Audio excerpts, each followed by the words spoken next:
Okay. So I'll call the meeting to order, the regular council meeting of December 16th to order at 5:30 p.m. And as we begin our meeting, we acknowledge that Sioux is located within Treaty 3 and in the traditional territory of the Lac Seul First Nation. It's also important that we acknowledge that many First Nation communities and people we serve as a hub for and who are so important to Sioux Lookout are in the areas of Treaty 5 and 9, the Anishinaabe-Askian Nation. And as this is the last regular council meeting, and I believe the last council meeting of 2020 before the Christmas season, on behalf of council, we wish the community a Merry Christmas. For those of the Jewish faith, Happy Hanukkah, and I believe and understand Hanukkah has started. It's I think 8 or 10 day long, and it's already underway. And for everyone, enjoy the holiday season and stay safe.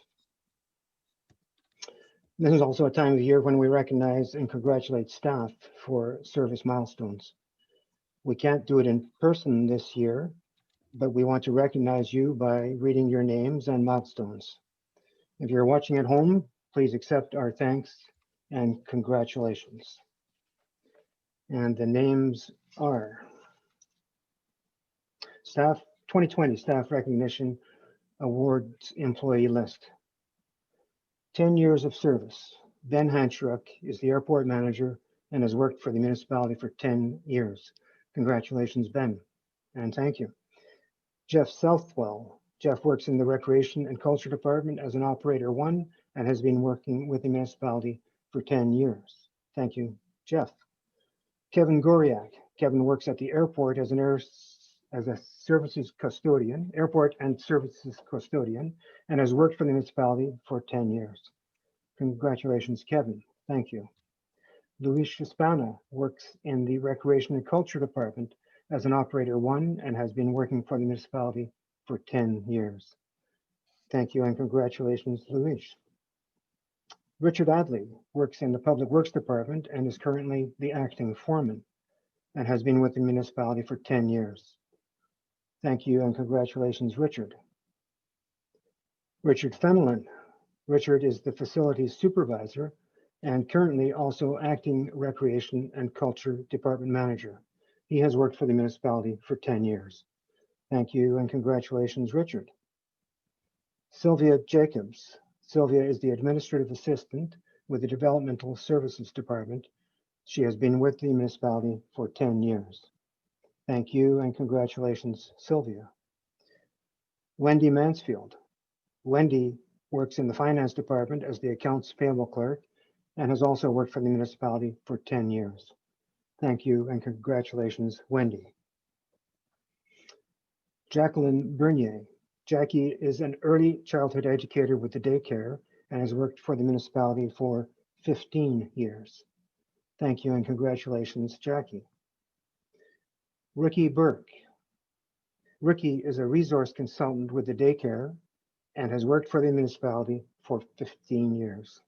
Thank you, Ricky, and congratulations. Doug Mesner works at the airport as an operations technician and has been with the municipality for 20 years. Thank you and congratulations, Doug. Jackie Trenholm. Jackie is the acting deputy clerk and has been with the municipality for 20 years. Thank you and congratulations, Jackie. Jeff Farlinger. Jeff is the chief mechanic at Public Works. He has worked for the municipality for 20 years. Thank you and congratulations, Jeff. Robert Popovic. Bob is the fire chief, and prior to that, he was a volunteer firefighter. Bob has been with the fire department for 20 years. Thank you and congratulations, Bob. And last but not least, Giselle Southwell. Giselle is the daycare manager and has worked for the municipality for 30 years. Thank you and congratulations, Giselle. Thank you to all staff and Merry Christmas to you all and happy holidays. And just a reminder to councillors that as we start our meeting, that the use of social media, email, or other electronic methods of sending and receiving communications during council meeting is prohibited by our procedural bylaw. Thank you, clerk. Are there any amendments to the agenda? Through you, Mayor Lawrence, I have none. Then I'll have a motion to confirm the agenda for the regular council meeting of December 16th. Moved by Councillor Howie, seconded by Councillor Timpson. All in favor? Carried. Declarations of pecuniary interest. Through you, Mayor Lawrence, I have none. Thank you. Adoption of minutes. Motion to adopt the minutes of the regular council meeting held on November 18th, 2020, the public hearing held on November 18th, 2020, and special council meetings held on November 12th, 2020, and November 30th, 2020 be approved as presented. Moved by Councillor Bath, seconded by Councillor Fenlon. Discussion? Councillor Howie. Yeah, I noticed on the Economic Development Commission meetings there wasn't This is a list of attendees. sorry, Councillor Howie, that one's not on yet. These are for the council meetings, this motion. Apologies. That's all right. Anything on the council meetings as read out, item 4.1? All in favor? Carried. Moved that the minutes of the Northwestern Health Unit Board of Health meeting that was held October 30th, 2020 be received. Moved by Councillor Cassidy, seconded by Councillor Lego. Discussion? All in favor? Thank you. Carried.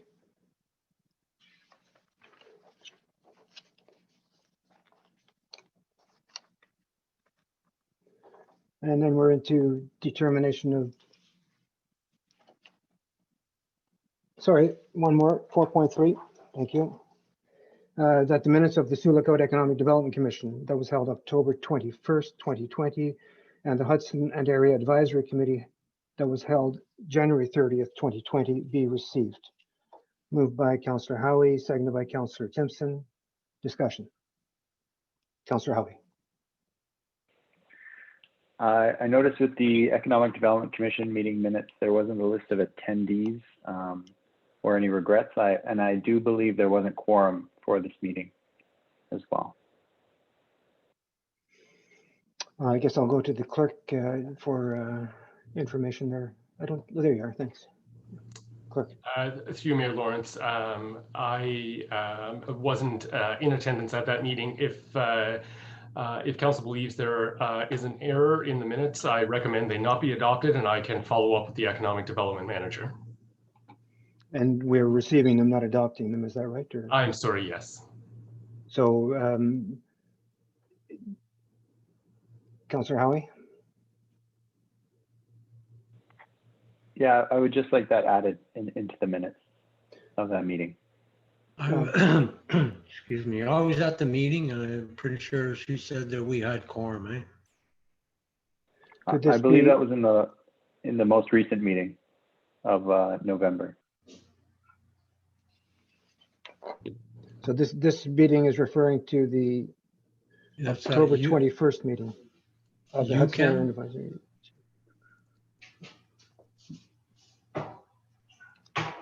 Clerk, is this significant enough to be to not receive them, or could it be direction to staff to have it added, or how do we do this? Through Mayor Lawrence, if council wishes to receive them with a note that they will likely be amended, we can certainly do that. CAO, you had a comment? I was going to say the same thing as the clerk, Your Worship, and once the meeting minutes are amended, we can circulate them to council to show that the amendment was made. Councillor Howie, would that be acceptable to you? Yeah, absolutely. I just, as we go forward with our services review and looking at our committees and stuff, that's important to note the quorum or attendance of each of the respective committees. Yeah, absolutely. I think it must be an oversight. It would normally be noted, I think. All right, so with that direction to staff and the follow-up of circulating the amended minutes, I'll ask for all in favor. Carried. Determination of items requiring separate discussion. So I'll go through the list. It's a long one tonight. 7.1 Wellington Street and First Avenue intersection upgrades project construction postponement. Seeing none. 7.2 airport COVID-19 recovery measures.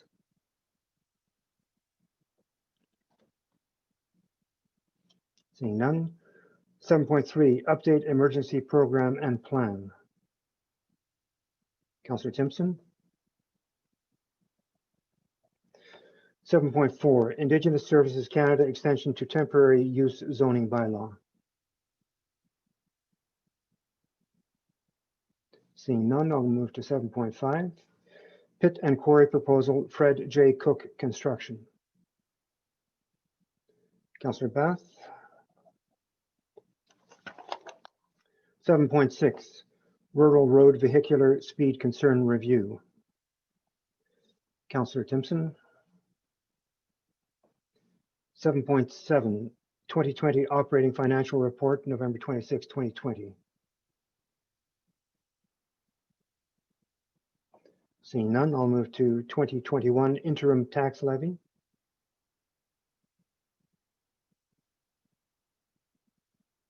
Seeing none, I will move to 7.9 2021 temporary borrowing bylaw municipality. Seeing none, I'll move to 7.10 2021 temporary borrowing bylaw public library.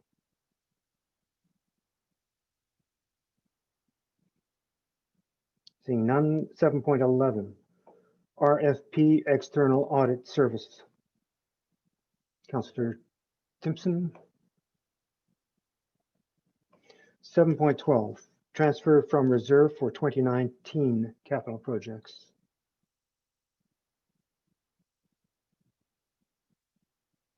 Seeing none, I'll move to 7.13 reduce impaired driving everywhere grant allocation for the years 2021 and 2021-22. Sorry, 2021 and 21-22.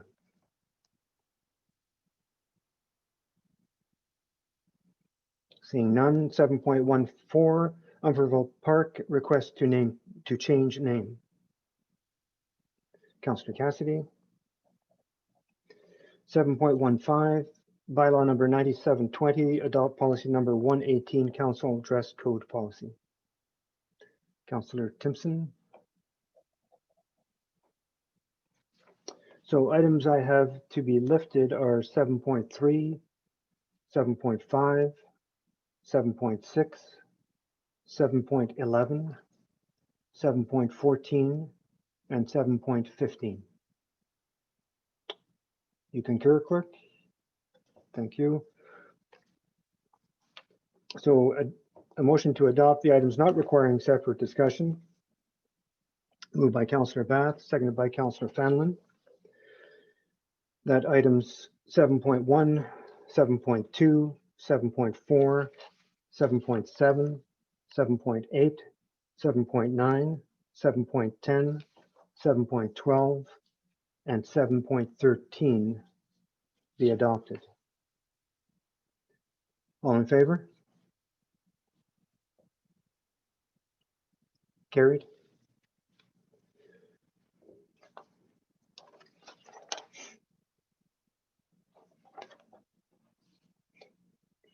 We have no delegations or presentations, clerk.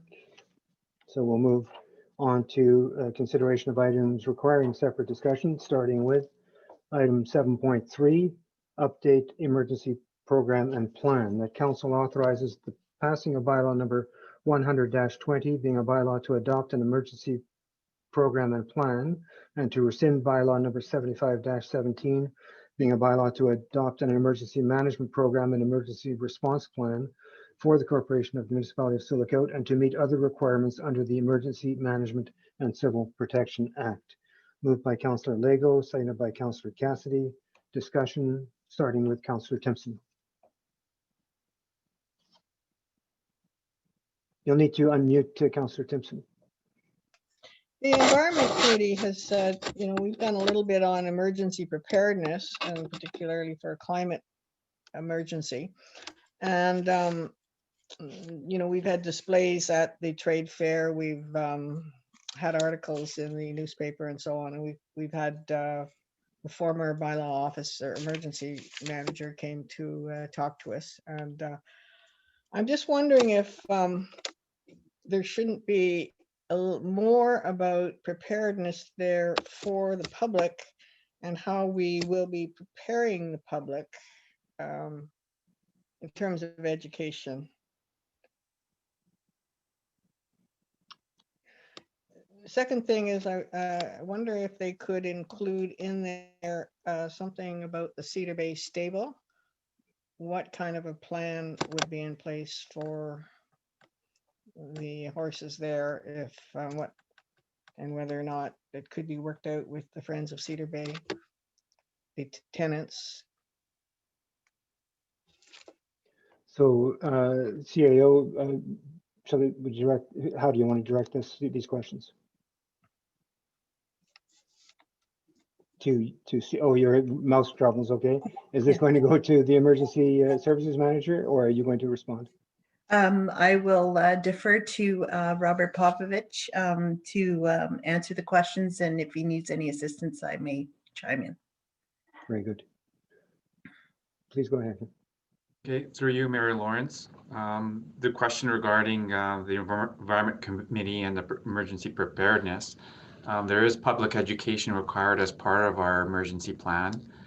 And we haven't done a whole lot because of the COVID, but there's items on our webpage that we can post regarding emergency preparedness.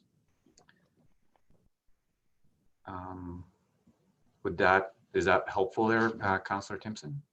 I think it would be good. Yeah, they continue to talk about climate emergencies and to be, more and more.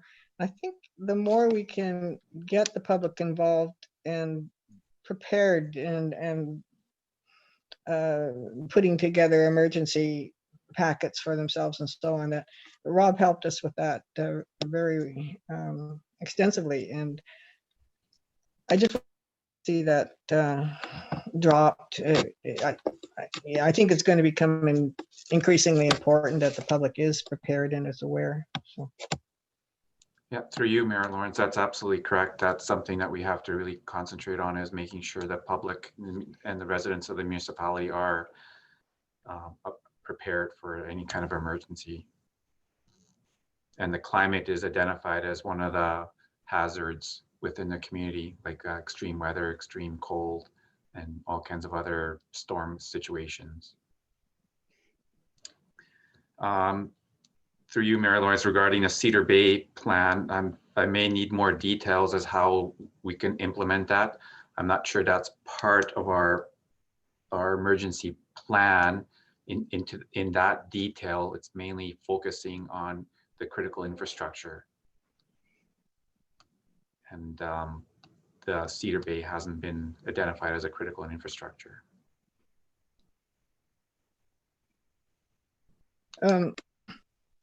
Would it be, Rob, would it be fair to request a discussion stable people and get someone? Your audio is getting kicking out? Yeah, kicking out. We couldn't hear Okay. that last part. You said, would it be fair to? Yeah. Would it be reasonable to suggest that maybe at some point having a meeting with the stable co-op as to, and perhaps giving them some ideas as to what they might think about in terms of evacuation if they had to, and just start the thinking going. Through you, Mayor Lawrence, that's a great idea. I like that. May I contact you regarding who I can talk to about that, and in sharing the emergency plan with them so that they can be aware of it and see if there's something that we can include? Yeah, I think you could just go straight to Mike O'Brien, who's the board liaison with the stable. All right. I think I think they'd appreciate that, yeah. I had one more thing, Mr. Go ahead. Mayor. In the appendix, I just noted there needed to be some updating. They refer to the Days Inn, which is now not the Days Inn. And another thing, they've got my phone number listed as the same as the mayor's. I don't live with the mayor. So, that's just a mild thing. Anyhow, Yeah, through you, Mayor Lawrence, that is one of the things that we have to update is the list. That plan was updated from 2019, and there's quite a few items that need to be confirmed, specifically telephone numbers and the names of the businesses. I've gone through it, and as you can see, there's quite the list of phone numbers and businesses that we need to confirm who's accurate and who's not. Chief, is it fair to add that you're asking some key members to provide information that I think COVID interrupted the update this year and perhaps the staffing change as well, but there are some updates required. CAO, you had to comment? I was just going to confirm that the emergency plan is a working document. In order to change the bylaw, it says that it's a Schedule A attached to it. So we attach the current plan, but the current plan, our manager of emergency services has indicated in discussions with myself that we recognize that it needs an overhaul. So that's one part of his work plan for 2021 is to update the entire plan. otherwise, I found it really quite an interesting, very interesting and pretty thorough. So thank you. Thank you. I'll just go around the table. Councillor Howie? No, thank you for developing this, and I understand it is part of coming in line with legislation, and I don't have any questions on it. Thank you, though. Councillor Bath? No questions. Councillor Fenlon? I have no questions either. Thank you. Councillor Cassidy? No questions per se, just maybe one little observation with regards to some of the notification for people, and maybe it's something we touch on in utilizing social media, because that is the way a lot of people get their news. So that might just be something to look into. I see the CAO, you wanted to comment? Or? I believe the clerk and I are both going to talk about the same thing, so I'll let the clerk go ahead. Through Mayor Lawrence, thank you, CAO. And just further to your comment, Councillor Cassidy, we are actually in the process right now of implementing a new alerting service. We'll be rolling it out in the first quarter of 2021, and it'll be essentially a service whereby people can subscribe to receive alerts on their phones whenever we issue anything having to do with emergency updates. If there's an evacuation order, or if there's a certain part of town that needs to be evacuated. What's really nice about it, though, is that we can set up a variety of channels, so we can use it both for emergency alerting, but we can also use it to allow people to subscribe to other types of feeds, for example, recreation programming and council meetings and that type of stuff. And then people can kind of choose what they want to receive alerts on. So we're really excited to get that started in 2021. So I just wanted to share that with you as well. Great, one step ahead already. Thanks. Thank you. Councillor Lego? No questions. What was just discussed is a very good thing to have for our community. So thank you very much for getting that ready to go. Any final comments, Chief, or you're good? No, through you, Mayor Lawrence, it's the bylaw is the important part, because we need to make some changes to the list of who's on the emergency control group as well as the program committee. That was the biggest change between the previous bylaw and this one. So once that thing's updated, I can upload it to the Emergency Management Ontario website, because it's one of the things that's required to be done before the end of the year. Good, thank you very much. With that, you. I'll call the vote. All in favor? Carried. Thank you. Item 7.5, pit and quarry proposal, Fred J. Cook. Moved by Councillor Timpson, seconded by Councillor Howie. The council receives the planning report dated December 16, 2020, respecting the pit and quarry proposal from Fred J. Cook Construction for information purposes. And further, that council provides any initial comments and general support on the pit and quarry proposal prior to the formal applications being submitted by Fred J. Cook Construction. And I'll start the discussion with Councillor Bath. Yeah, I just wanted to make sure the council does, is in a position and ready to support this. This is really nice to see a local business taking on a big job like this. This is a heck of a lot of work to get a quarry permit in place, and it's really nice to see the initiative that they're using to do this. So I'm hoping that all members of council are fully supportive of it. Thank you, Councillor Bath. I'll go around the table. Councillor Howie. Yeah, I do support a project like this, and it is important for local organizations and understanding a bit of the history on this project and its importance. I note that with this report, we are just accepting it as for our initial information and comments and providing some general support. I'd be interested to see the reports on any kind of environmental assessment or environmental impact before formally making a decision of support. My initial take. Thank you. Thank you. Any comments on that, CIO or Development Services Manager? Yeah. Through you, Mayor Lawrence. Yeah, we just, like John said, this is a long process with the Cooks for Fred J. Cook Construction, and we just thought it'd be good to get it out there to let you know what's happening, and before they get into kind of the studies and the environmental assessments and the whole process, like we're looking at likely a few years here.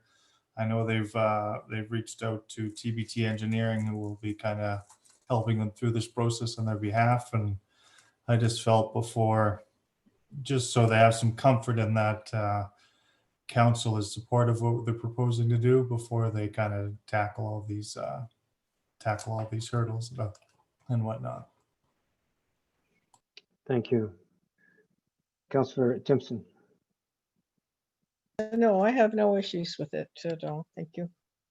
Councillor Fenelon. It's a big undertaking, and I hope we get to see how it's transpiring, because there's a lot more that once they start moving along, we might have discussion on, because it is a big chunk of land too for that, and lots of wildlife in that area comes around that way, back out to the highway and a little bit further west. So I just hope we can get to see how it transpires and what other else is happening on it. There's a lot to do a sand pit or a gravel quarry. Okay. Development Service Manager, it's fair to say that as the environmental assessment process moves forward, there's consultation, and that would include the municipality. Through you, Mayor Lawrence. Yes, that's correct. And then, like I say, we still have to come to council for ultimately their decision on the zoning bylaw amendment to approve the actual quarry. So I think for councillors Howie and Fenelon, absolutely there'll be an engagement later for council as they choose. Councillor Cassidy. No, I am definitely in support of this. I think I've heard from several contractors and other folks about some of the difficulty obtaining aggregate actually close to town, and with high gas prices and having to haul aggregate from farther out, it just increases the cost and increases the cost of development too. So this is good, and I also appreciate the fact that this is coming to council for a kicker on the table here, because I think this is good for especially a local investor putting up a significant amount of money for this, that he has that assurance from council that we are supporting this project going ahead. So thank you to staff for bringing that forward and in the manner that they did. So thank you. Thank you. Councillor Lego. Yeah, no, I support it right now. And like you said, we'll have to wait and see for all the studies to be done and bring it back to the table. And once all the EA and everything else is presented to us, we'll make a positive decision then. So it's great for our community. It's needed, especially for the continued development of our community. So I congratulate the Cooks for taking on this big endeavor. It's a monster for sure, but it's something that's going to be well needed a long time in the future for our community. So Thank you. And I think council has said it all and said it very well. So thank you. All in favor? Carried. 7.6, Rural Road Vehicular Speed Concern Review. Moved by Councillor Fanlon, seconded by Councillor Bath, that council receives the Public Works Manager's report titled Rural Road Vehicular Speed Concern Review as information. I'll start the discussion with Councillor Timpson. Yeah, so this is a device, I understand, that you can put anywhere that has been identified as a concern for speed, and it will monitor the speed. Have I understood that correctly? And it's transportable, and The CAO will be answering this question. I've never heard of this before, so. Through you, Mayor Lawrence, yes, it's a device that it sits on a platform, and sometimes it's stationary, but this one here we're looking at would be on a small trailer so that we can move it from location to location. And what it does is it records the speed as you're approaching the sign, and it also tells you your speed in large numbers. And you can have some that say slow down, or this is your speed, or different messages and things like that. And what it does too, this particular one we're looking at, is it will record the data. So it will record time of day when the vehicle goes by, what the speed was, so that we can track the data to determine what kind of calming measures that we should put into place in the areas that we're monitoring. And if the car is over the speed limit, can they be reported or charged, or however, it's just to monitor? This device is not a camera. It's just records the speed. It's a radar, so to speak, and it just records the speed. So it doesn't monitor who the actual driver is or the license plate. But when talking to Carl Duell after the presentation, or the delegation from Katie Positano, when speaking to Carl Duell afterwards, he said that what the police would be doing in conjunction with the municipality, if we were to purchase this unit, is evaluate the times of day in that. And so they would know what times of day in particular that the traffic is heavier, or that it is going too fast, and that will help them monitor the speeds on the roads to help calm the traffic speed down, and perhaps catch speeders and deter the speeding on the roads. And presumably it would inform the municipality as to a possible reduction in speed limits. Correct. Yeah. So Yes. it could go anywhere, because one thing I have noticed is that it's not just Drayton Road that I think needs to be looked at, but West Point Cove Road, particularly in the summer when there's large trucks pulling boats, and it's curvy. It's not just a straight road. It's relatively wide, but there's lots of walkers, dog walkers, bicyclists, even horseback riders there. And I would hope that road would be looked at. 'Cause they go pretty fast over there. And I'd like to see the speed limit reduced 40 there, but. So through you, Mayor Lawrence, just to answer Councillor Timpson's comments or questions, is the intent is if council's amenable to this approach, staff are going to proceed and look at purchasing this machine along with other things that we can take a look at.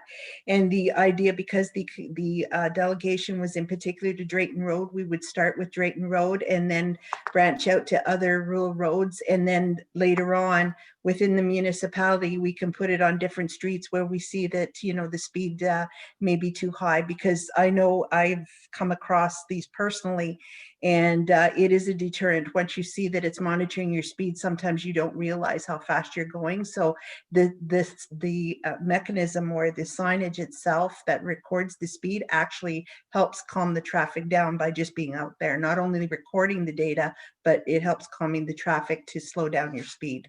So that should help in itself.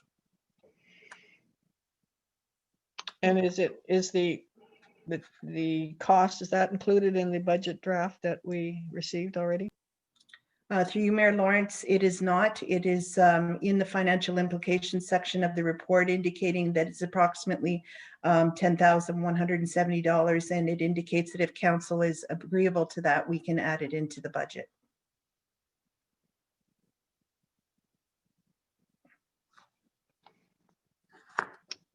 All right, Councillor Howie. Yeah, much like some of the comments that Councillor Timpson made, I'd like to see this obviously employed across many of our rural roads. As the CAO indicated, that will be the case.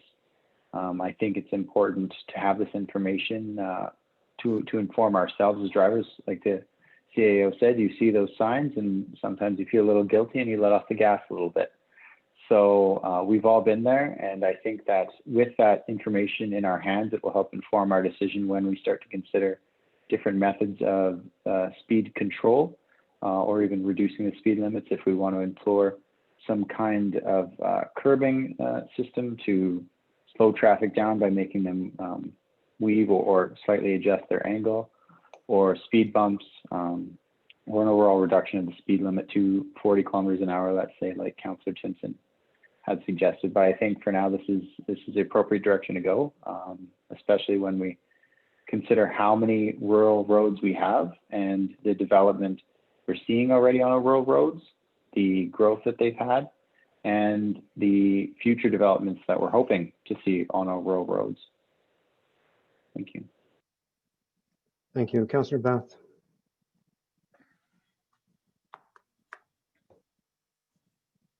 Sorry, Councillor Bath, you're muted. How's that? Good.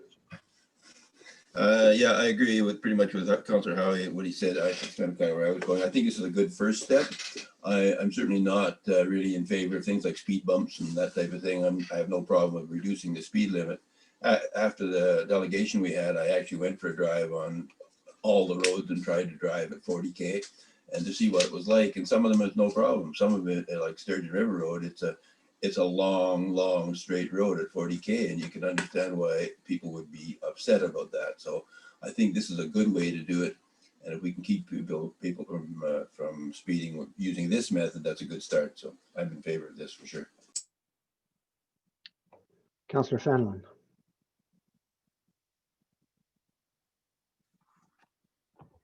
I agree with Councillor Rath and everybody else there that it's going to be a device that we have to use, I guess. And you do see them a lot in Winnipeg on construction sites on the road. And I seen one in Ignace there during the summertime when I come through, just before the park, I think it is, that's on the right-hand side going into Ignace. It was there. It was odd place to see it, but it was there. But they do work, I guess. That's it. Good. Thank you. Councillor Cassidy. No, I think it's good. It's something that if we're going to make a decision, it's good to have the data to back it up. So this is going to give us that data to back up whatever decision we come to about it. Couple of minor things. I just was thinking, does this particular model, does it only monitor the speed in one direction of traffic, or does it do both? You're good to go, CAO. I don't think you're muted. Through you, Mayor Lawrence, to be honest with you, Councillor Cassidy, I went out and I looked very quickly at recording, like these speed signs that had recording data in them, and that was the general cost. And I also reached out to a neighboring municipality as well that just recently purchased one, and they told me this is what they got. So I have to investigate further, but from my knowledge, it's just a one-way direction at this time, this particular model I looked at. Okay, and just, I guess, I would hope that however we set it up, it's in a way that we discourage vandalism from occurring on it, and something like that. If they're with the delegation and some of the neighborly interactions that she's had, I would just maybe there'd be something mindful going forward with how this is set up. So Yeah. those are my only comments, but this is a good first step, definitely. Thank you. Thank you. Councillor Legault. Yeah, I would have preferred something a bit more discreet, so you can actually, once people start knowing that it's there, they're going to curb, like you said, they're going to curb their driving behavior. If they don't know it's there, then we can actually get a better picture of if people are speeding and at how much percentage they're speeding at. So, but I think this is the pretty well standard thing that you see out on many roads. And considering Drayton is a long winding road and narrow, it's obvious that that's the first place that we would need to put something like this. Again, I prefer something a bit more discreet so people don't know it's there, but like was also stated around the table, that it is a deterrent once you see that sign that you're doing 60 and a 50 and you do hit the brake and slow down. So we're all guilty of that. So it's something that we need to address and see if there's some money in the budget to do this as well. So things to look forward to at the next budget meeting. Thank you. Yeah, just a question. We're talking about rural roads, but if there were space, there's no reason why this could not be used on urban roads as well, is there? That is the intent, Your Worship, is that because the initial complaint came from a resident on Drayton Road with subsequent letters of support for the speed limit on Drayton, we're going to focus, if we do move this, go in this direction, we're going to focus the speed and the study on Drayton Road and rural roads, perhaps Sturgeon River Road as well, and some other rural roads. And then later on, once we come back with a recommendation to council as to what calming measures we should be using, then we will progress and put it on other streets within the municipality to, number one, deter speeding within the municipality in the urban areas as well, and Thank measure you. that. Yeah, I think we can inform our decisions with data and make better decisions and better use of municipal funds with this information once we do it in collaboration with the police as well. Exactly. All in favor? Carried. Item 7.11, RFP External Audit Service. Moved by Councillor Cassidy, seconded by Councillor Legault. That council authorizes the appointment of Grant Thornton LLP as the auditor for the Corporation of the Municipality of Sioux Lookout for a 5-year term, 2020 to 2024. And further, that council authorizes the passing of bylaw number 95-20, being a bylaw to authorize the mayor and the treasurer to execute a contract between the Corporation of the Municipality of Sioux Lookout and Grant Thornton LLP for the provision of auditing services for fiscal years 2020 through 2024. Discussion starting with Councillor Timpson. I recall 5 years ago when Grant Thornton was appointed, they had their price was $45,000, and I'm concerned that it's gone up a good 15%. In that proposal 5 years ago, they indicated that they would give extra service to the community, to council, and in 5 years, I believe I think we've only had one extra workshop type presentation from them. So I'm wondering if they are willing to do extra work for us for this extra 15% that they're asking this year. CAO through you to start with to the treasurer direct. Yeah. Through you, Mayor Lawrence. In their last contract that they were with us, the price did increase small amounts every single year. It wasn't the same price for every audit. So where their quote is this year is almost the same quote with what we paid for our 2019 audit. There's not much of a difference between the two in regards to cost. If council wishes to have extra feedback or extra training in regard from Grant Thornton, that can be arranged. The request needs to come in from council in order for us to ask Grant Thornton to provide that service for us.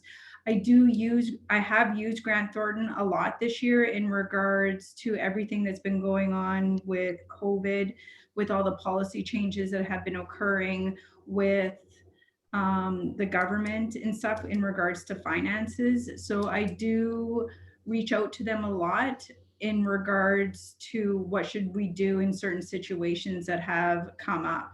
And so they've been giving advice in regards to that, which is part of their price as well. So if council wishes to be trained on extra items or want extra presentations from Grant Thornton, that can be arranged.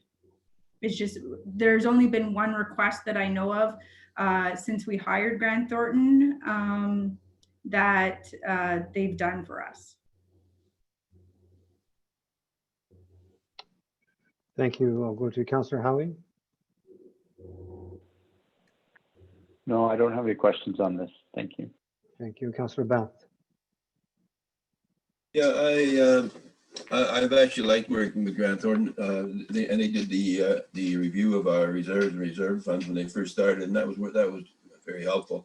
The one thing that I am always concerned about with the auditors is that it's their timeliness. And I think last year was a good example. Their timeliness was pretty bad, actually. And I think they're aware of that, and it's something we need to stress to them. And I don't know if there's any way we do that in our contract, probably not.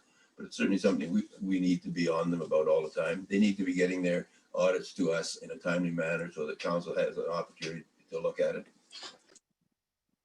Through you, Mayor Lawrence, 2019 was a little, how we did our audit was a little different due to COVID with them not coming down.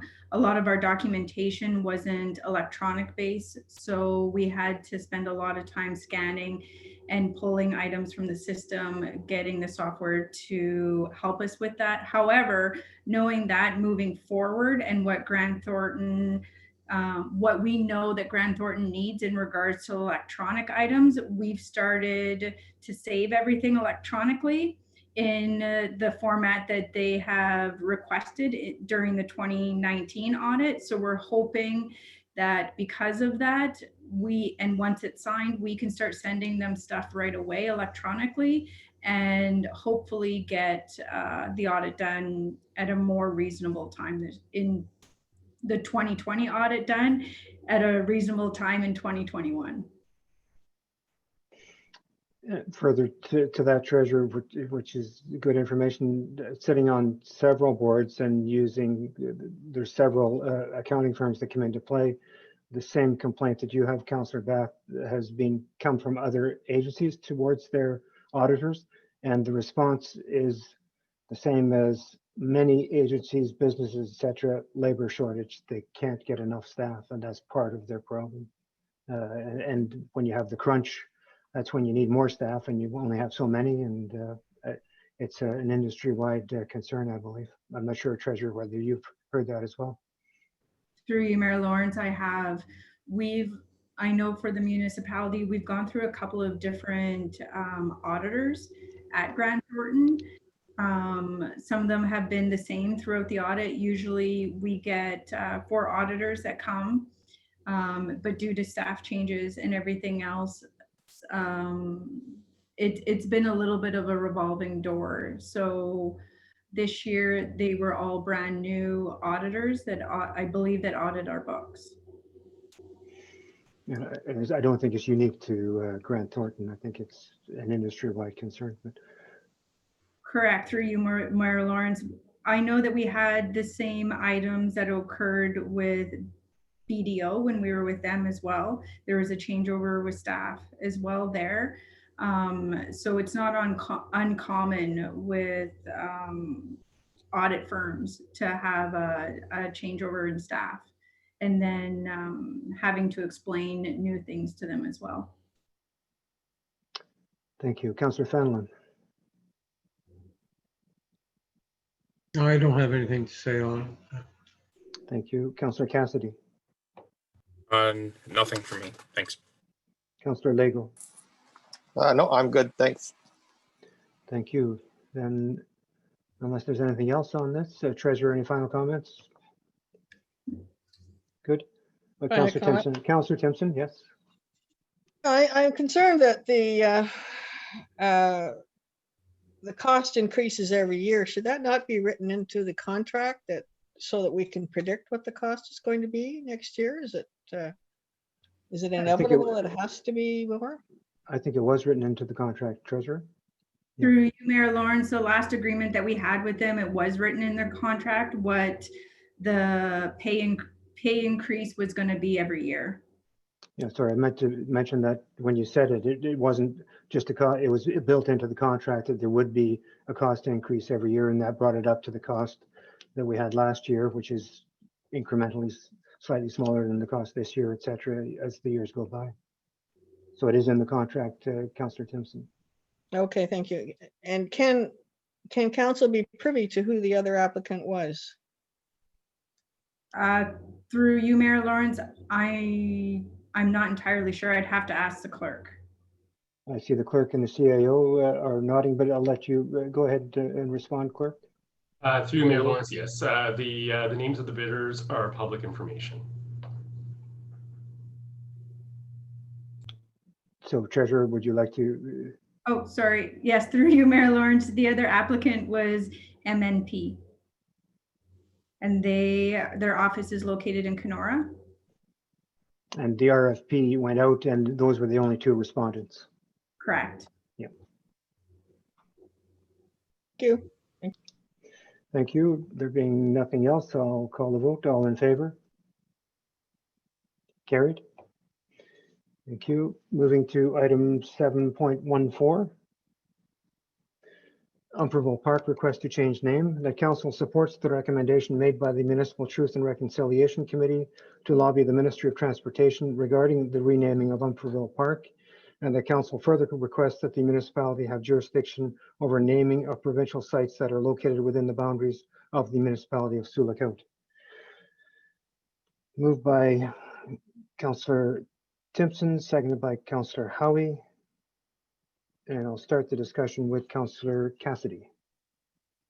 Yeah, my thought when reading this is if we were gonna do some lobby efforts and stuff like that, I know I've heard it mentioned that the Truth and Reconciliation Committee has other names of different things around the community that they would want changes. If we're gonna make the lobbying effort, should we not try and incorporate some more of these other items that we want changed? Would that it just might be a better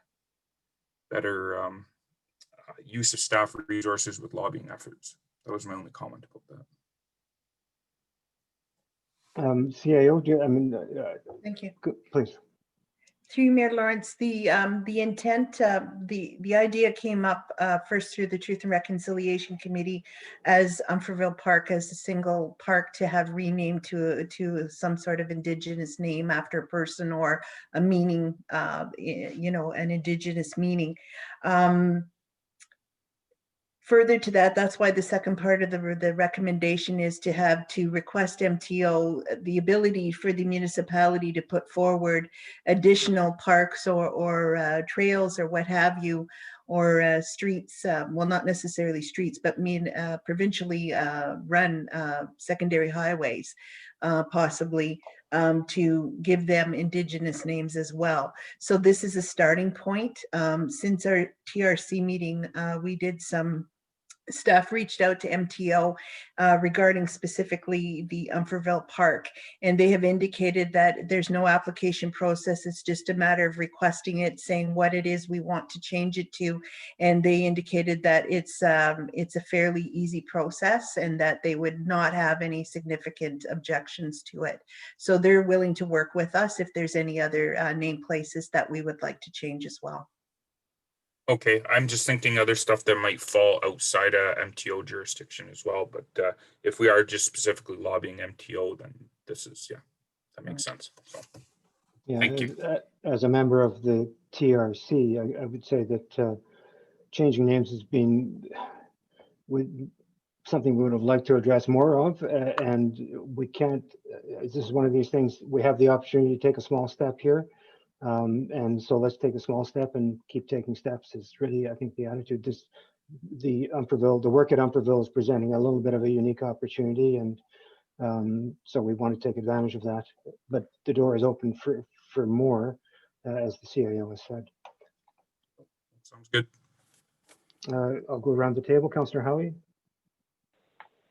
Yeah, similar to what Councillor Cassidy said, just with the specific focus on Umferville Park, as if this park's almost, I'll say, caught like a deer in the headlights while we're honing in on it when we have other areas that could be renamed or refocused as well. Well, I think just going to go back that there's a unique opportunity here, and we want to take a step. If we make it too complex, we won't take any steps. This is the opportunity to take one step forward. That's let's keep it simple and get something done is I think what we're trying to do. Councillor Timpson. Councillor Timpson.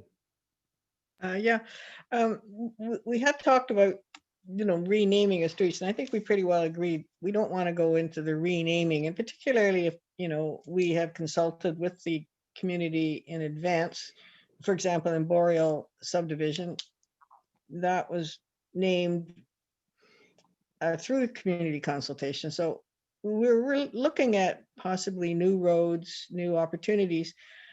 And the Umferville Park came up. For one thing, it's not in the it's not part of the municipality, and there's a lot of information out there that really it was far more significant a location for Indigenous activity than it really was for Mr. Umferville, who may have just fleetingly passed through there. So that was sort of where we're thinking that, start with something relatively easier to look at and look at how we will do it. And I think part of it too will be looking at the history of the place, looking at the history of Umferville himself, looking at the history from the Aboriginal people who use the location, and including that in the whole package. And again, this is a first step in moving toward the acknowledging of in the Indigenous history. So, Yeah, I think if I may, Councillor Timpson is a member of the committee, as am I. The discussion also was there's a unique opportunity for a little bit of increased awareness locally by telling the story of the Umferville area. And one of the committee members has already done considerable research and found, and as we probably, some of you may have heard before, that area was quite an area of activity for Indigenous people for centuries and centuries. So there's a bit of awareness and history telling that we can do through this name change. It's more than just a little park that was an there's significant Indigenous history that goes along with that site and area that we hope would be part of an awareness program. Councillor Bath. Yeah, that's what I guess my concern was. I mean, I don't disagree with it. My concern was I don't want to lose the history of what goes on, and certainly Umferville was part of the history of this area. So, I think we need to make sure somehow that's locked into what happens. Definitely the local Indigenous people use that park a lot. longer than Mr. Umferville did, there's no doubt, and he passed through it. But somehow we need to make sure we don't lose it all and completely change it so there's no recognition that explorers did go by there. So I guess and I think that was kind of what you had mentioned. It was something like that, and I think that's important that we do that. I'm okay with it. Yeah, I think committee at the a comment at the committee was he wouldn't have had the ability to go by there anywhere else without Indigenous people helping him along the way. So there's a story to be told there. Councillor Fenelon. I don't have no comment on it. Councillor Lego. No, like you said, Mayor Lawrence, it's a great first step, and it's a small step, and it's an important step. So I'm total agreement with this. Thank you. CAO, you're the staff report. Any final comments here? No, we're just looking for approval so we can move forward. Thank you. So if there's nothing else, council, all in favor? Carried. Thank you. Item 7.15, bylaw number 97-20, adopt policy number 118, council dress code policy. Moved by Councillor Fenelon, seconded by Councillor Bath, that council authorizes the passing of bylaw number 97-20, being a bylaw to adopt policy number 1-18, council dress code policy. Discussion starting with Councillor Timpson. Yeah, I understand. I remember we discussed this in September, and I think it was at the last council meeting, and the idea of creating a separate policy for council dress code came up as a result of its mention in the procedure bylaw. And in reading this, I'm just wondering if it would be better to go back to the procedure bylaw. I think it's number 7.7, where it's referenced, and just to very briefly suggest that the dress code for council members be expected to dress in a decent manner, reflective of the employee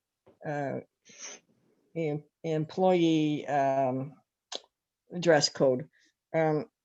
Something very general, because I really do think that it would be very hard to enforce this. Council is not really employed by anybody, and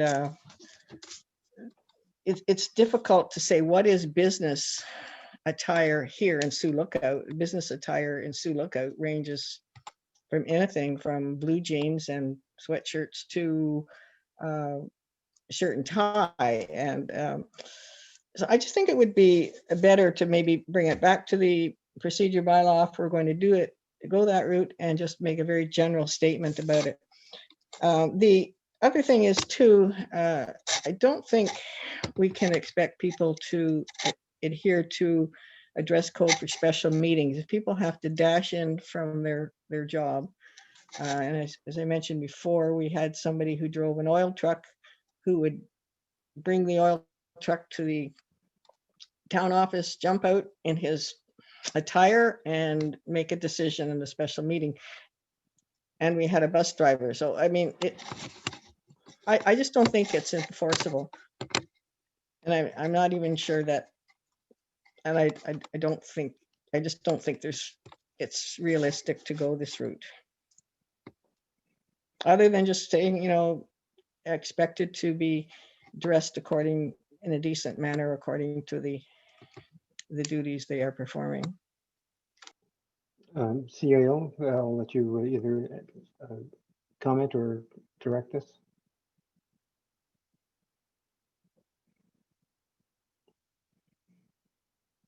I know you're trying to grab the tail of that mouse and get it. There it goes. There we go. I don't think that, I think that this policy is basic enough. It's just basically saying that we should be dressing accordingly for the council meetings. This pertains to staff as well. We use the same wording that we do with staff, and I think it is expected of everybody to dress appropriately. If council wishes to put a general statement in the procedure bylaw, I will defer that to the clerk to make comment, but that can be done as well. But then what defines acceptable if it's not defined and it's a general statement? Clerk, did you want to comment? To you, Mayor Lawrence, yeah, we are just following up on the direction that was given to staff at the September 9th special council meeting when we were discussing the procedure bylaw. The direction at that time was to develop a separate dress code policy based on the one that the municipality uses for its staff. And so that's what we've brought back to council this evening.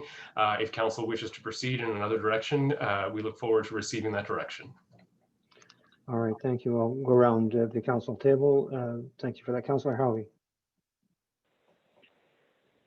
Yeah, I think much like what Councillor Timpson said, we have to be able to express ourselves freely as people, understanding, of course, there is the exceptions to this dress code will be permitted on an individual basis where accommodation of a member of council is required under the Ontario Human Rights Code, with the second sentence from the bottom. However, we do outline quite clearly what is unacceptable. The question does then become, how do we define acceptable? I think a general statement like Councillor Timpson mentioned is warranted to add to such a bylaw. I do appreciate the neutrality of the dress code for council members and presenting a professional and tasteful appearance at all time, but we have to be mindful of the freedom of expression, especially when we consider the growth of our community and who we want to attract to the council table as members. Thank you. Councillor Bath. Yeah, I feel there needs to be some type of a dress code. I don't quite know how to word it properly, and I find this is quite, I think it's easier, as Councillor Howie said, to what you shouldn't wear is a lot easier than what you should wear. And this kind of does some of that. And it needs to be professional. It needs to be appropriate to where you are. And the oil tank driver, unfortunately, is not a good example, because of obviously if the oil truck driver is wearing his overalls into the council room, that's not going to be acceptable to anybody. So, you know, or if the electrician comes out of an attic and he's covered with soot and comes to a council meeting, that's not acceptable. So there has to be some reason on it. I wouldn't do that personally because I know that's not acceptable. But for freedom of expression, I have no problem with that. But I do have a problem that you aren't infringing on other people with the way you are dressed also. And I don't know the proper way to word that. Thank you. Councillor Fanlon. Yeah, I think we should have something that we can go by for dressing for council meetings and even special council meetings. We usually have, 2 or 3 days notice of meetings that you can get ready for. And I don't know what kind of, I don't think we've had any emergency meetings that, like the same day or the next day working, I guess. But yeah, I agree. We need something, and we should have something for a dress code for council meetings. Thank you. And hopefully the people that attend them too. I think this covers council, not the attendees, but is that correct, CAO? Clerk, yeah. I hear your point, Councillor Fanlon, but this particular item is for council. Councillor Cassidy. Yeah, I am not in favor of sending this back to staff to waste their time re-implementing this in another document. We asked them to come back with this under the premise that we passed a dress code for the staff of this municipality. So if we're going to pass a dress code for the staff of the municipality, we should also have a dress code that we adhere to. It's a respect for the office and how you dress and how you come prepared for the meeting. And I don't see any issues with it. My only minor thing is about compliance and enforcement section D, inappropriately dressed employees. Should it not be counselors as opposed to employees? I don't know if we're technically employees, but yeah, so that was my only comment on it. But the fact is if we're gonna pass this bylaws and stuff and dictate how our staff should be, we should walk the walk. So that's my take on it. I don't have an issue with it. I know I haven't been on here as long as some of you, but I've never seen an issue with the way anyone has been dressed for a council meeting. I think this is more of just a formality to have in place that provides some overarching broad direction on how we should come dressed and presented to a council meeting. So I have no issues with this, and I think it's fine. Thank you, Councillor Lego. Yeah, again, reiterating what Councillor Cassidy just said, I have no issue with this. It was we asked it to be taken away and reworked, and we've done one for staff, and we should have a dress code as well.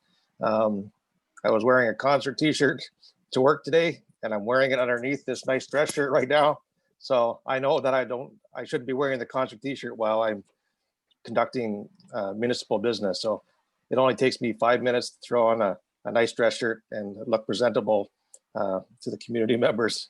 I take this position seriously, so you have to dress that part as well. So I understand that. So I don't want to send it back. Thank you. Yeah, I'm in full agreement with Councillor Cassidy's comments and Councillor Lego's ditto of that. And I think that this allows, it gives some direction, but it allows exclusion and covers the basis. And if there's any individual problems, I think address them as they arise. I think we're good to go for the reasons stated by just previously. Final comments, I'll go to Councillor Howie. Yeah, respectfully, I disagree with some members of this table on that, and I believe that the initial context of the statements has been misconstrued to suggest a overall abolishment of a dress code for council members. I believe it is in fact just an amendment to the contents of this dress code. Yes, staff must have a dress code, and I believe council should also have a dress code, respective of the wording or amendments that have been suggested. Thank you. Councillor Timpson. Well, again, special meetings, if people have to dash off from their job as a oil deliverer or a bus driver to come to a special meeting in the middle of the day, they can't go home and change. I mean, we have to be realistic. If we want people who are working to be on council, there has to be accommodation. And if somebody has to come in their work clothes in order to make an important decision, so be it. There really has never been any problem with dress codes that I could ever see with council. And in some ways, we're creating a solution where there's never been a problem. I would never expect anybody, a council member, to come in spaghetti straps or bare midriff. I certainly won't be doing that. But I think just a general statement of decency is fine, and we can even. You've gone mute, Councillor Timpson. Sorry, we can even refer to the employee code, saying reflective of the standards of the employee code. So we acknowledge that we are, we're not creating a double standard, but we're also not creating a problem where there isn't a solution where there's no problem. That's how I feel about it. Councillor Bath.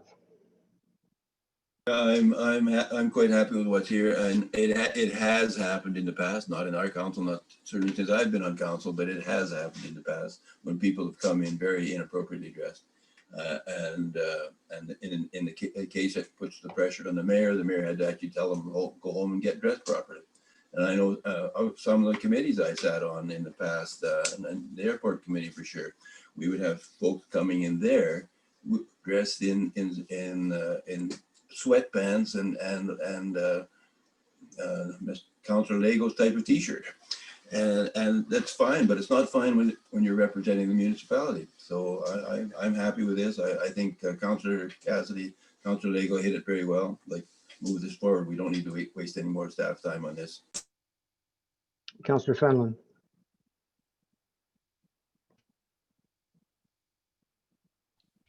I have no more comments on it. Thank you. Councillor Cassidy. No, I have nothing more to say. I feel this is a pretty broad and overarching policy. It's not overly complex. It doesn't dictate the color of shirts you can wear or anything like that. It's just for the position. And there's the caveat about your human rights, and that's acknowledged. This is a simple policy. I'm kind of perturbed that it's taken up the most discussion tonight, but it's a dress code. So let's pass this. Thank you. Councillor Lego. Yeah, I work on all the time, and I accommodate this position that I put my name forward to run for and was elected to do. And I take this position seriously, and I address it in the manner that it respect it needs to have. So I'm with Councillor Cassidy that we'll put this to a vote, and where it lies, it lies. Thank you, Councillor Lego. I'm with you. I think good discussion, and we're not supposed to agree all the time. Yeah, it was good discussion. All in favor? Carried. Thank you. That brings an end to the items requiring separate discussion. So bylaws next, Clerk. Is the list still up to date, or do we need to update it before we read that? Clerk. Through you, Mayor Lawrence, I believe the list is up to date. Everything that was on the agenda was passed, so that means that those bylaws would have gotten brought forward. So moved by Councillor Cassidy, seconded by moved by Councillor Lego, seconded by Councillor Cassidy. For a change, we'll mix that up. That bylaws number 88-20, 91-20, 92-20, 93-20, 94-20, 95-20, 97-20, and 100-20 be read a first, second, and third time and passed. All in favor? Carried. Motion to amend a matter previously adopted or rescind. Waterfront Development Project $600,000 transfers from to reserves. Clerk, I'll let you lead me through this. I've never done one of these before, I don't think. Certainly, Mayor Lawrence. So essentially, Councillor Lego has brought forward a motion to reconsider, or a motion to amend something previously adopted. There is an attachment where he provided some background information and so on. The motion itself is located at the bottom of that document. And so essentially, if council wishes to address this evening, it would need the agreement of 2/3 of council to address it this evening. And so that would first need to be determined. And then if there is which would be 6 members, because 2/3 is 5.25, and they don't allow us to cut councillors into quarters. So we would need to round that to 6. So if there are at least 6 members, then we can proceed. It requires you, sorry, Clerk, to be clear, it requires you to round up, not down, if it's over. That's correct. Yeah. Thank you. Would you like me to read the motion? Yes, I would. Okay, so that council, notwithstanding resolution number SM 138-20, respecting the transfer of funds from the Infrastructure Reserve Fund to support the Waterfront Development Project, directs staff not to replenish the infrastructure reserve fund with revenues from the municipal accommodation tax, and further directs that the infrastructure reserve fund not be replenished at this time. And I would need to have a mover, Yes, so the mover would be Councillor Lego, because he brought it forward. right? And we would need at least a seconder. So Councillor Cassidy is seconding it. Okay. And so at this point, we would sort of set this main motion aside for a moment, and we would take a motion to determine whether or not council wishes to discuss this matter at this meeting this evening. And for clarity, I recommend doing that as a recorded vote. So I can do that if you wish, Mayor Lawrence. Sure, could you, just for clarity, wishes to discuss it this evening or defer it to another meeting? Is that the choice when you say that, or? That, yes. So the intent in my conversation with Councillor Lego is to discuss it this evening, and it is a motion that he has brought forward, because if it's deferred, it may have an impact on the budget, and so the next council meeting may or may not be before the next budget meeting. So that was the rationale for discussing it this evening. So the question before council in terms of the motion would be, does council wish to discuss this motion this evening? Okay, and I'm sorry, clerk, but first time I've done with this. Why do we need that motion when we've already got a mover and seconder for the main motion? Because according to the procedure bylaw, if something is introduced, if it doesn't have a 2/3 support of council, it cannot be addressed at that meeting. It would have to be addressed at the subsequent meeting. All right, so please lead us through the sub motion, if I can call it. Okay, thank you. So the motion before council is, does council wish to address the motion to amend a matter previously adopted as presented by Councillor Lego at the December 16th regular council meeting? I will start. It's a little difficult here because I also can't quite envision everyone's spot on the table. So I'll go on my screen and go in the reverse order of members.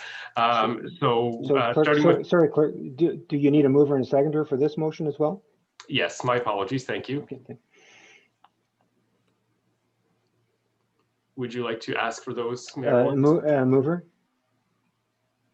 And can the proponents of the main motion be movers and second? They can. Okay, thank you. Moved by Councillor Lego, Councillor Cassidy, seconded by Councillor Fenelon. Thank you. Okay, and so we'll start the recorded vote with Councillor Bath. I'm in favor of discussing this at this meeting. Okay. And we'll move to Councillor Howie. I'm in. Thank you. Councillor Cassidy. Favor.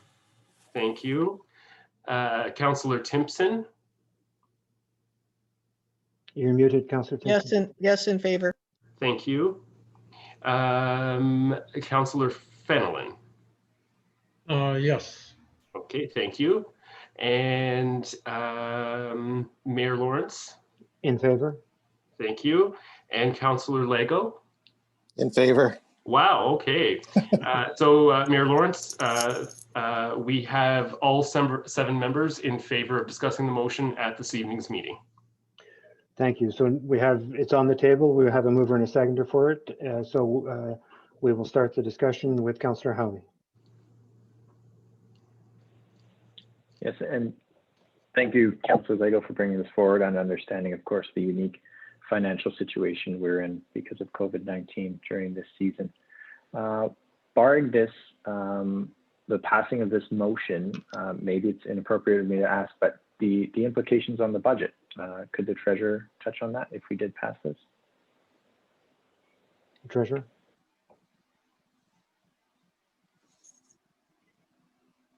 Through you, Mayor Lawrence, can you repeat the question? Sorry, I couldn't hear you very well. Yeah. How would the passing of this motion affect the 2021 budget? So through you, Mayor Lawrence, according to the report that was put together, what they want to do is use some of the MAT tax in the 2021 budget in order to help offset the shortfall for taxation that we currently have.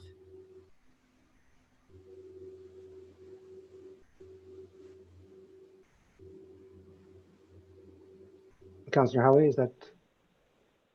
Yeah, that's it for this round. Thank you. Thank you. Councillor Timpson? I'm hesitant to support this. In looking at the capital projects that have been proposed for next year, I was able to calculate $13 million would be going into long-term debt for projects that we really need to have done. These are not nice to have, but things like our roads, our underground infrastructure.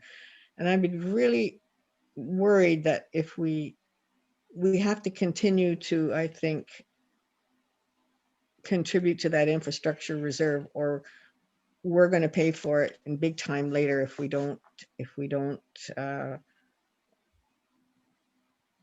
aren't consistent with that direction. So I would rather that we cut things from the budget that we don't need, rather than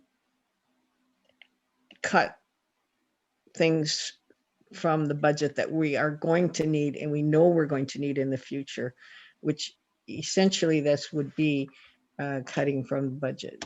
It would be, I think, hindering us in the future from things we have to have. And I'd rather cut things now that we don't need to have done. That's where I'm sitting. Thank you. Councillor Bath? Yeah, I like this idea. I think this is also an excellent way to use the MAT tax that we have. The MAT tax is designed to support tourism, and this is certainly one way that we're doing that.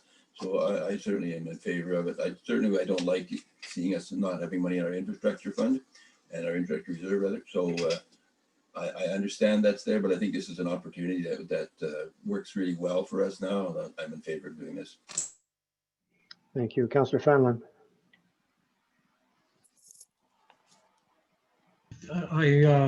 I believe on this MAT tax, was that council's discretion to use it what they wanted to for? Yeah, as long it needs to be tourism related, I believe, is the qualification from the province. Is that correct, CAO clerk, treasurer? Treasurer? Nope. No, through you, Mayor Lawrence. The municipality's contribution that we receive from the MAT tax can be used, if I remember correctly, and I'm sure the clerk will jump in, can be used in whatever way council decides it be used for the following year. In regards to the other half, it needs to be used for beautification, tourism, enhancements within the community. So that is the Coles Notes version of the bylaw. So the municipal portion can be used as at the discretion of council. The portion collected by the other entity, the other half, needs to be directed, as you've said, for beautification, tourism, etc. Okay, thank you. Does that answer your question, Councillor Fallon? I feel that it should be leave it where it is. We need to not try and go into long-term debt if we can at all help it. We're heading down the wrong path again because of COVID. We're losing money elsewhere rather. So yeah, I agree with keeping it in the bylaw. Thank you, Councillor Cassidy.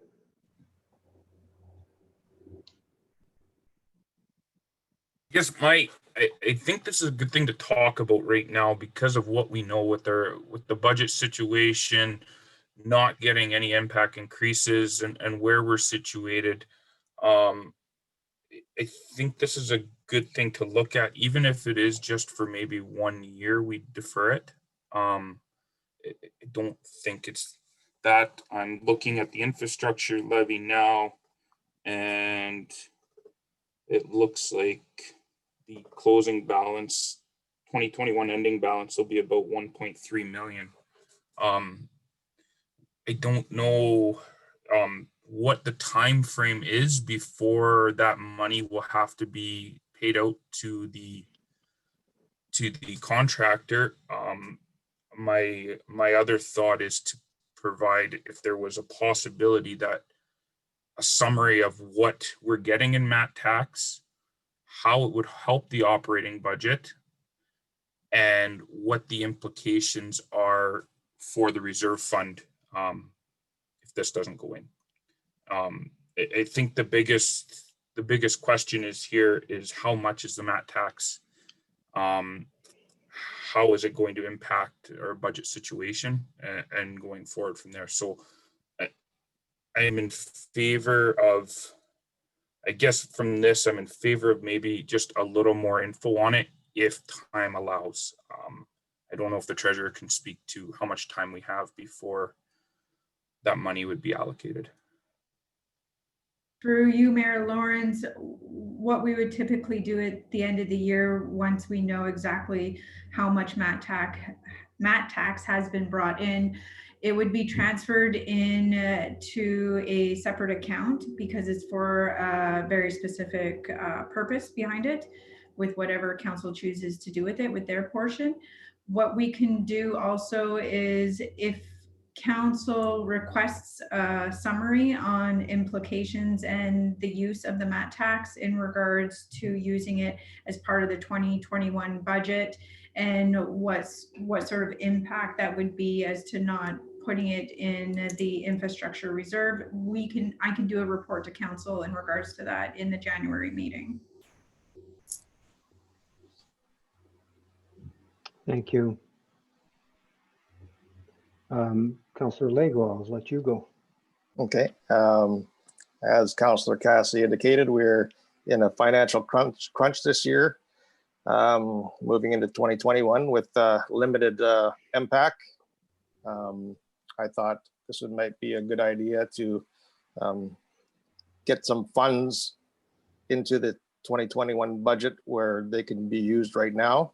To me, the 1.3 million that Councillor Cassidy just talked about already includes the $600,000 taken off of it.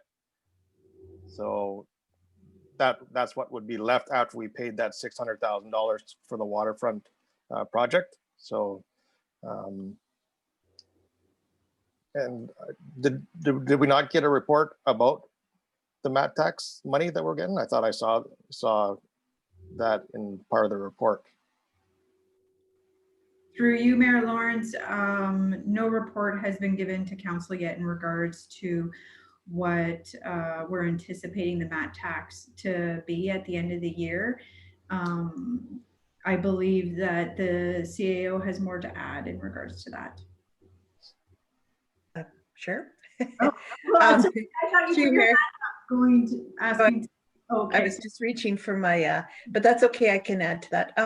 Through you, Mayor Lawrence. Yeah, I believe Carly does have a number of the funds that we have collected to date thus far, but there are some businesses in Sioux Lookout that have not remitted yet for 2020.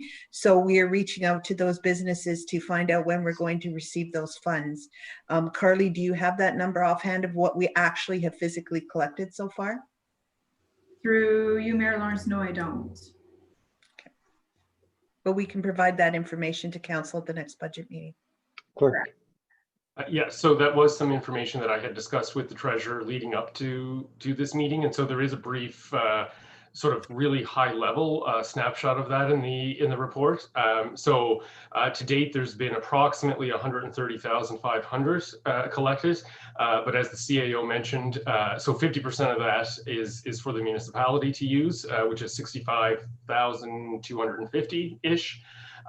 However, that is not reflective of the total amount that the municipality is expecting to collect by the end of 2020, due to, as the CAO mentioned, failure to remit on behalf of certain entities.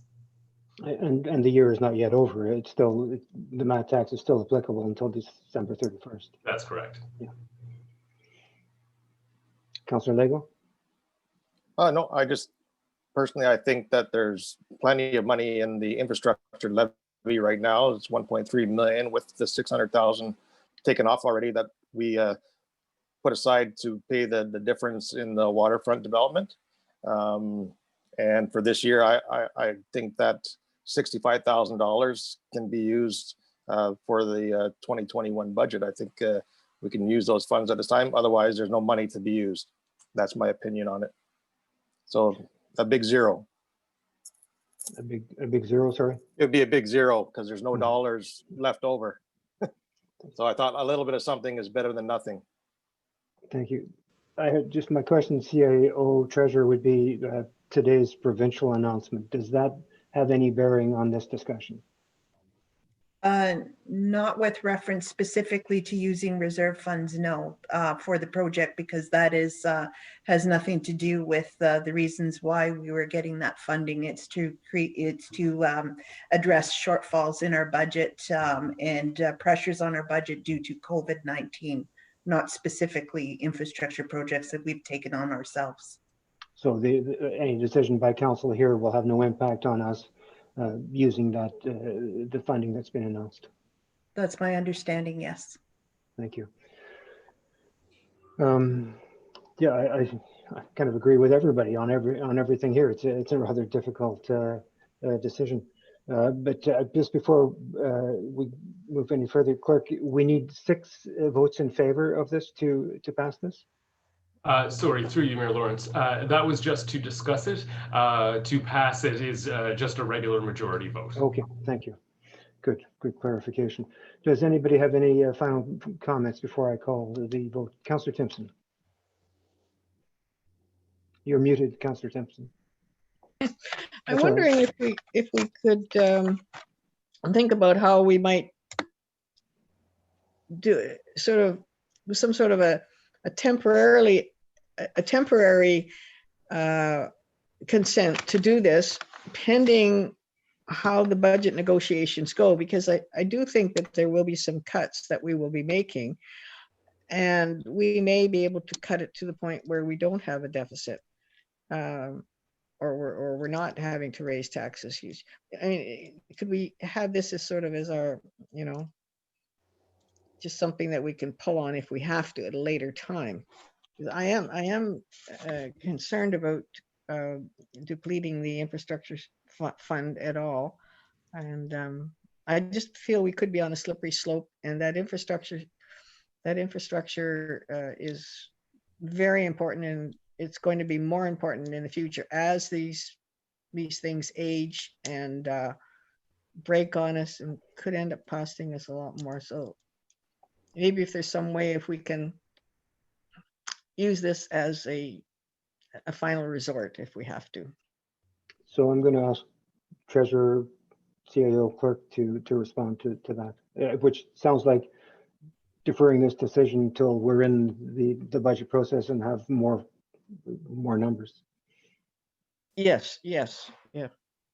So sort of use it CAO, I'll as let you last direct resort. this question or answer. We do have a motion on the table, Your Worship, so I will defer to the clerk to address the specific deferring of that motion, as that is part of his job. I guess I was asking for the utility of deferring it. I think what Councillor Timpson says makes some sense. Does it make sense to staff? Yes, it does. Clerk, how do we do that? And then I'd have to go back to the mover and seconder, I think.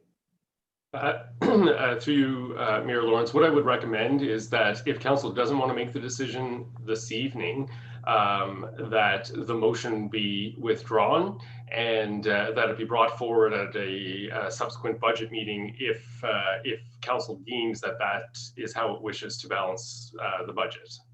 So there's nothing procedurally that precludes this motion being brought forward at a budget meeting itself.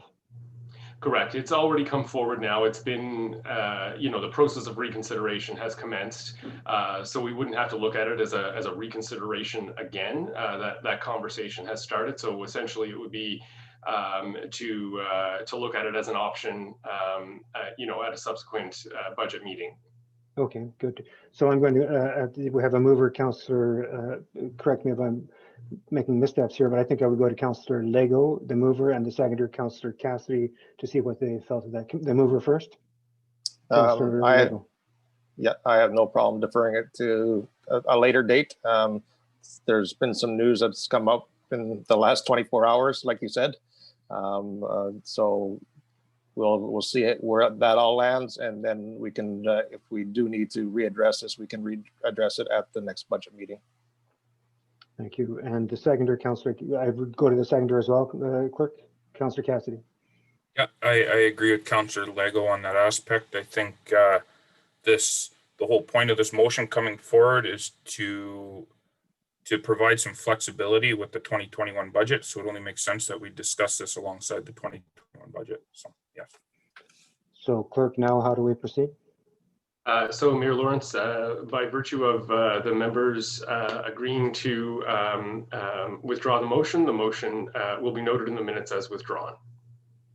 Good. So thanks, Councillor Timpson, for that suggestion, and thanks, Councillor Lego and Cassidy. I think it's a good discussion, and I think I know this is procedurally heavy, but it's important the council doesn't flip-flop on decisions, make a decision and at the same meeting make another, reverse that decision, or at the next. There are procedures in place which in a way is protective of democracy. It's that procedural protection, and I think it was a good discussion and a good decision, and thank you, Councillor Cassidy, for Councillor Lego, excuse me, for bringing it forward. Good idea that still has possibly has merit. So we just move on. That's done. No, thank you very much, Council. Outside resolutions, none. Councillor reports. And we do have a closed session tonight, so we'll do the councillor reports first. Thank you, staff, that some just disappeared just now, I think. Thanks, Treasurer. Too late. Councillor Howie. Yeah, so I've been participating in the Economic Development Commission meetings as noted with the rise of the 2021 budget. It has been an increase in engagement with taxpayers throughout our community. I mean, we all saw an email come in today regarding that, and subsequent meetings leading up to our first budget meeting and immediately after our budget meeting. So it has been an engaging period. Outside of the regular participation, like I said, in the Economic Development Commission meeting, but respective of public health measures, have been limiting contact and physical meetings with members of the community. Thank you. Thank you. Councillor Timpson. Okay, yeah. I've been to all my committees: Environment Committee, Hospital, Resource Utilization, TRC, KDMA, all that. The Environment Committee, we will be hopefully having a delegation in January from the gentleman who did his presentation on the mow-free zones to preserve our bees. Hopefully we'll be doing that in January. The Hospital Board and the Resource Utilization Committee. One piece of news there, two pieces of news, is that the hospital is still being directed to carry on with the planning for the long-term care, and they are working on the functional plan right now. The hospital has also purchased 2 plots in the Boreal subdivision for 2 fourplexes, and which would have a total of 16 bedrooms, I guess. to be used for, could be used for small families or could be used for single people, largely for new employees coming to the hospital to work. So that is good news. Truth and Reconciliation Committee, we spent a lot of time talking about naming of streets, and as we discussed today, very interesting discussion. Kenora District Municipal Association, number of issues, the purchase of releasing of Crown land to municipalities. Crown land within the municipality is a big issue that KDMA is discussing. They haven't yet set a date for their AGM. I think people were holding out, hoping we could have an in-person AGM, but that does not look like that's going to happen. And of course, the budget meetings and the budget meeting and the service delivery review. So that's been my month, fairly busy. Thank you. Thank you. Thank you. Councillor Bell. Considering no formal council meetings, it's been quite busy actually. The actual formal committees that I have been on were certainly Hydro and PACE, and they've been all Hydro. We've had live meetings. PACE was virtual. Hydro from now on will go virtual also. So it's been. I think nothing. I can't think of anything really spectacular in either of those that I want to bring forward. There's things moving ahead. Looking at the potential for more load in the municipality through Hydro, and with PACE, there's a lot of money being released by the federal government that's going to be coming through PACE and being distributed in the area. Good, thank you. Councillor Fenlon.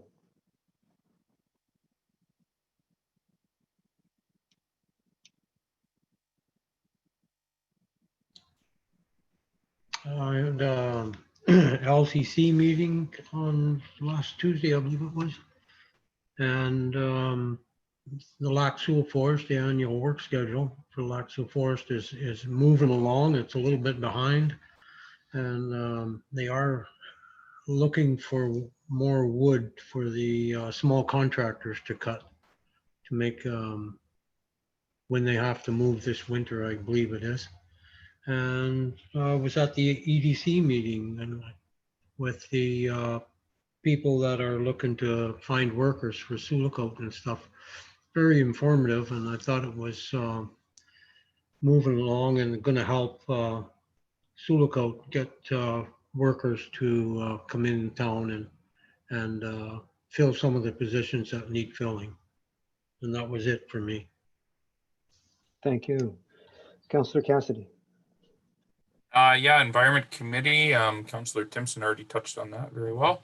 And yeah, mainly our special council meetings and lots of review and stuff like that.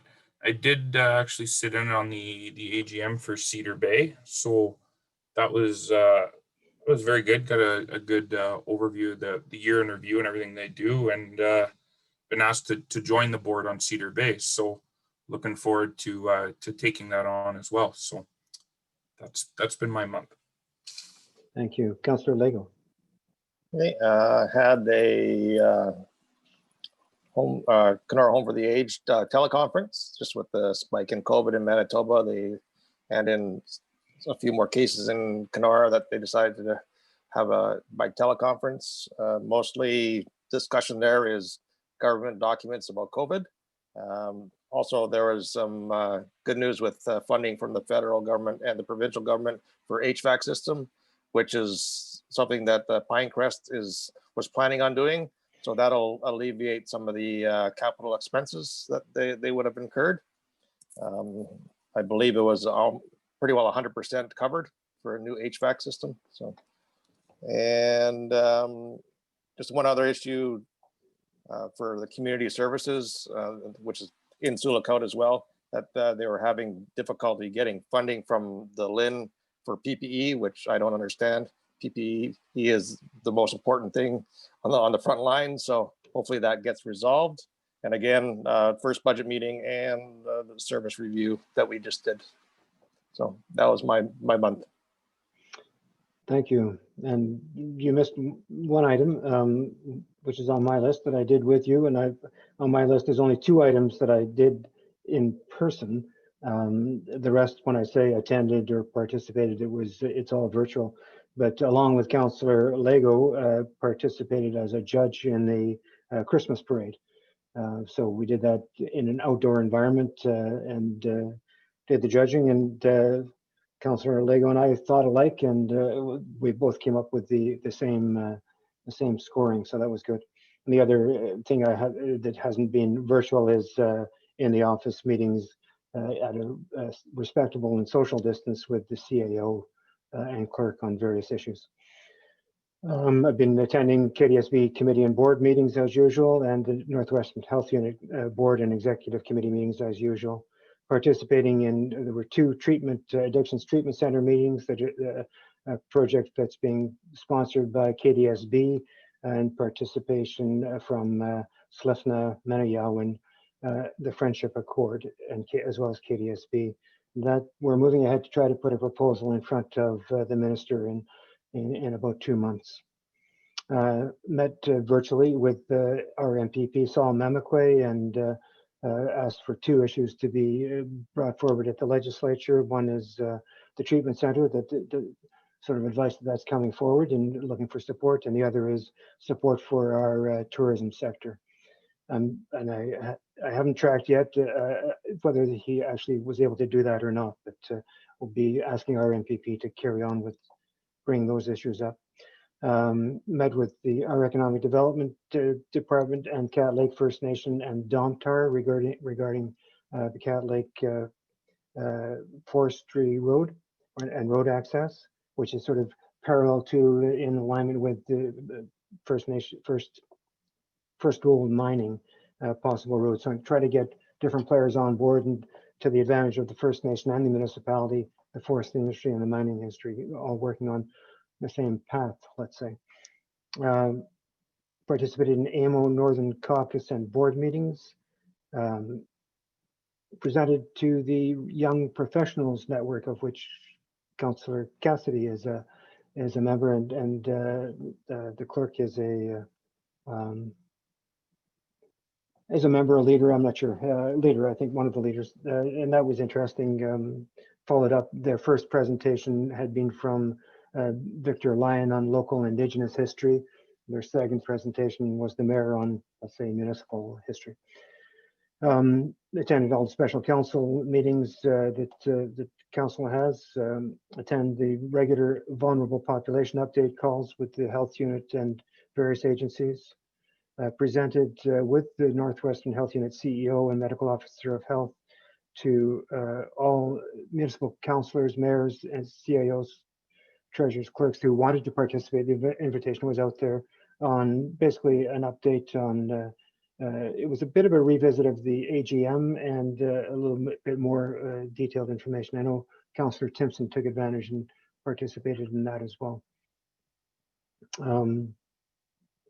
Attended economic development meeting related to the new immigration and employment service coming to Sulakaut, the CANUS, Canada-US, the company that's looking at setting up an office here, an immigration office, and working with employers to bring immigrants, new Canadians in for work. Participated, which was really just clicking in and watching and signing Merry Christmas from the municipality to finish Independence Day, which happens just around the Christmas season because of a few ties that we've had with Finland and which are still ongoing. Worked with NOMA on the hiring process for a new executive director for NOMA. Kristen Oliver, after I think 6 years, is leaving to take full-time employment elsewhere. She's helping with the transition, and it looks like we have found a new executive director, which would be public shortly, I think. Had an informal update with Lac Seul new old chief Clifford Bull. Since he was elected, we just had a good telephone conversation or 2. As chair, provided Christmas message to the Northwestern Health Unit, all staff around the region. Attended Municipal Truth and Reconciliation Committee, as noted by Councillor Timpson. Today attended Minister Rickford's announcement, and I was just attending as a one of 200, they said, that had to be municipalities invited to an announcement regarding a Science North Roadshow, which there's a lot of splash for what seems like a small amount of money, $1.4 million, but some of that might be coming to Sioux Lookout. The roadshow will come here, and there's a connection with Science North.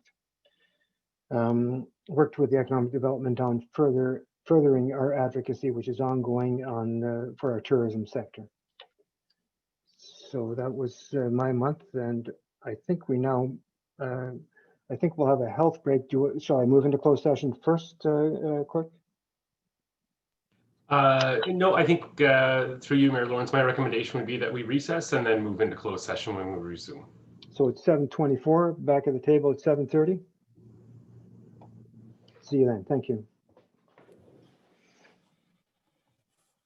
Closed session at 7:31 p.m. to discuss matters of a general nature, subject matter relating to proposed or pending acquisition or disposition of land by the municipality or local board per the Municipal Act 2001 as amended, section 239(2)(c), 1 item, proposal for more rural development, and subject matter relating to personal matters about identifiable individuals, including municipal or local board employees per Municipal Act. 1 item, appointments to council, boards, commissions, committees, and membership. Moved by Councillor Bath, seconded by Councillor Timpson. All in favor? And now everybody sees their icon to move into the breakout room to join. So off we go.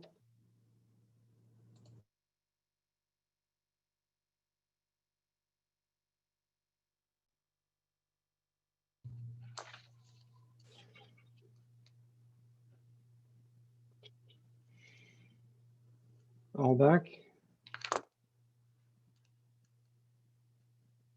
Yep. Go ahead, Clerk, lead me through this.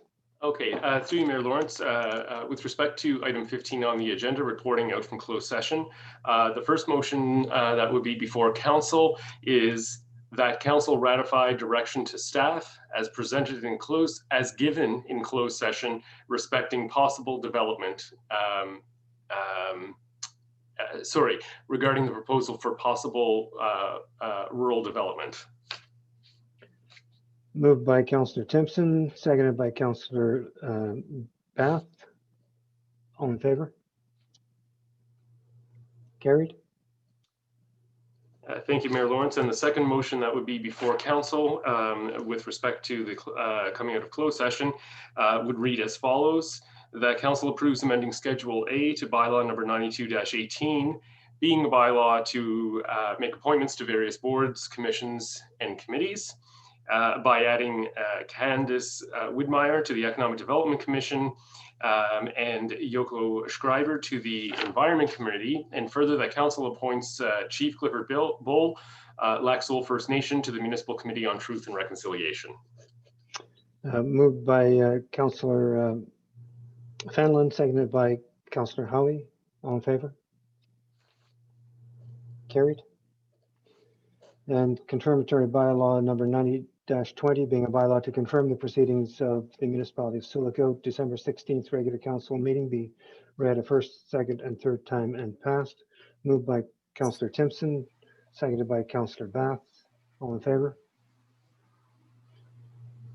And ladies and gentlemen, I wore my Christmas tie so I could wish you Merry Christmas, and that will adjourn the meeting. Have a happy holiday, everybody. Stay safe. Merry Christmas. Merry Christmas, everybody. Have a good holiday, people. Don't forget your masks. Yeah. Flash. Merry Christmas. Yeah. Hey, everyone. Merry Christmas.